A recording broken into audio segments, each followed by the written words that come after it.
కథాకమలం కథల వెల్లువ ఆలకించి ఆలోచించి ఆచరిద్దాం. 6 July 2026 Monday, yet another refreshing and very enthusiastic day. Today is 6 July is considered to be World Zoonosis Day. The day commemorates the successful administration of first rabies vaccine by its inventor Louis Pasteur. అంటే Louis Pasteur అనే శాస్త్రవేత్త మనందరికీ తెలిసిన rabies vaccine కనిపెట్టారు కదా. ఆయన కనిపెట్టిన వ్యాక్సిన్ని ఈరోజు అంటే 6th July రోజు ఫస్ట్ ఒక పేషెంట్కి ఇవ్వడం జరిగిందంట, అడ్మినిస్టర్ చేయడం జరిగిందంట. అందుకని ఈరోజు వరల్డ్ జూనోసిస్ డే. అంటే మా జంతువుల నుంచి మానవులకు వచ్చే డిసీజెస్ ని అవేర్నెస్, ఏ జంతువుల నుంచి ఏ జబ్బులు వస్తాయి మనకి అనే అవేర్నెస్ ఇచ్చే డే మాట. The day raises awareness regarding zoonotic diseases, that is infections that jump from animals to humans. Actually చాలా డిసీజెస్ రెండు హ్యూమన్ బీయింగ్స్లోనూ ఇంకా యానిమల్స్లోనూ వాటి లైఫ్ సైకిల్ అంటే ప్రోటోజోన్స్ కానీ ఈ మైక్రోబ్స్ కానీ రెండు లైక్ స్పీషీస్ హ్యూమన్ బీయింగ్స్లో ఇంకా యానిమల్స్లో వాటి లైఫ్ సైకిల్ ఉంటుందన్నమాట. సో అందుకని చాలా డిసీజెస్ మనకి యానిమల్స్ నుంచి క్యారీ అవుతాయి.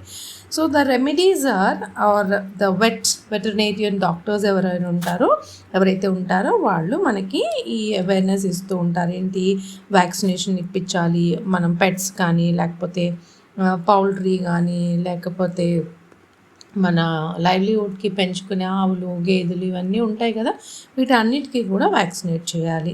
And avoid unnecessary interactions or risky interactions with animal. అంటే వాటిని ముద్దాడేసుకోవడం, ఓకే, వాటిని ప్రేమగా చూసుకోవడం మంచిదే, కానీ అలా అంత ప్రేమగా చూసుకోవాలి అనుకునే వాళ్ళు వాటిని బాగా హైజీనిక్గా పెంచుకోవాలి. మరి ఇదరా వరల్డ్ జూనోసిస్ డే.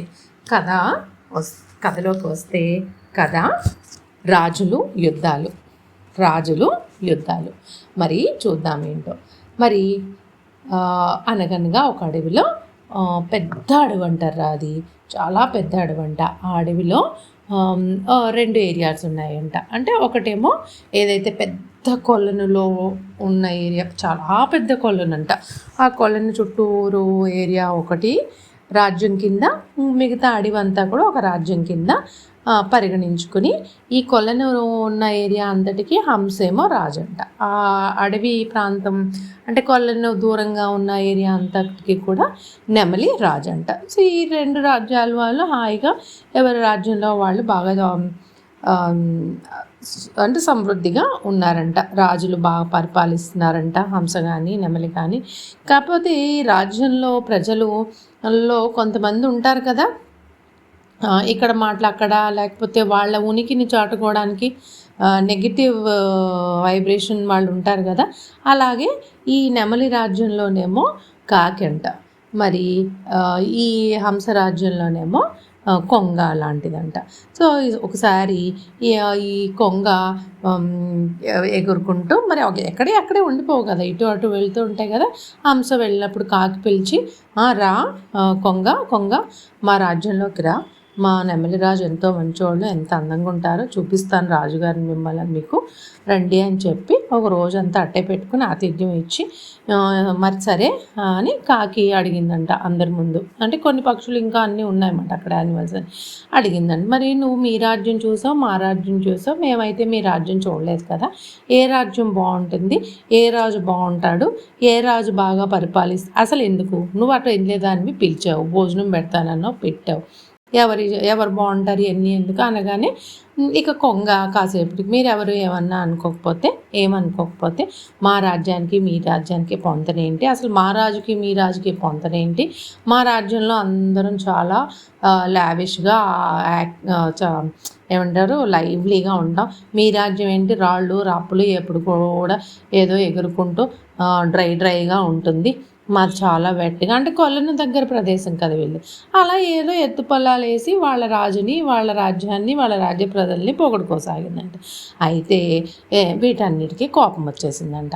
వచ్చేసేసరికి కొంగందంట, అదేంటి మీరు అడిగారు కాబట్టే కదా చెప్పాను, లేకపోతే నాకు అసలు అలా చెప్పాను ఉన్నది చెప్పాను నేనంటే, చూసుకుందాం నీ రాజు ఎంత గొప్పోడో మా రాజు ఏం గొప్ప కాదో మరి అని చూసుకుందాం, ఎప్పుడైనా ఒక రోజు వస్తుందని చెప్పి అలా కోపంగా ఉంటే, సరే నేను వెళ్తాను మీ ఆతిథ్యానికి నేను ఇది అని చెప్పి ఈవేళ రాజ్యంలోకి వెళ్ళిపోయి ఈ కొంగ ఉన్నట్టు ఉండొచ్చు కదా, మళ్ళీ ఈ రాజు తన గొప్ప కోసం ఈ హంసరాజుకి చెప్పుకుందంటే, ఇలా జరిగింది రాజా, నాకు నచ్చలేదు, వాళ్ళు మిమ్మల్ని ఇన్ని మాటలు అన్నారు, మీ హంసరాజు తెల్లగా ఉంటాడు కానీ అన్నీ పిరుకోడు, ఏమన్నా వస్తే నీళ్ళల్లోకి వెళ్ళిపోతాడు, ఎగిరిపోతాడు, ఇలా అలా అసలు వాళ్ళు అనలేదా మాటలు. మరి అప్పుడు హంసరాజు చాలా మంచివాడంట.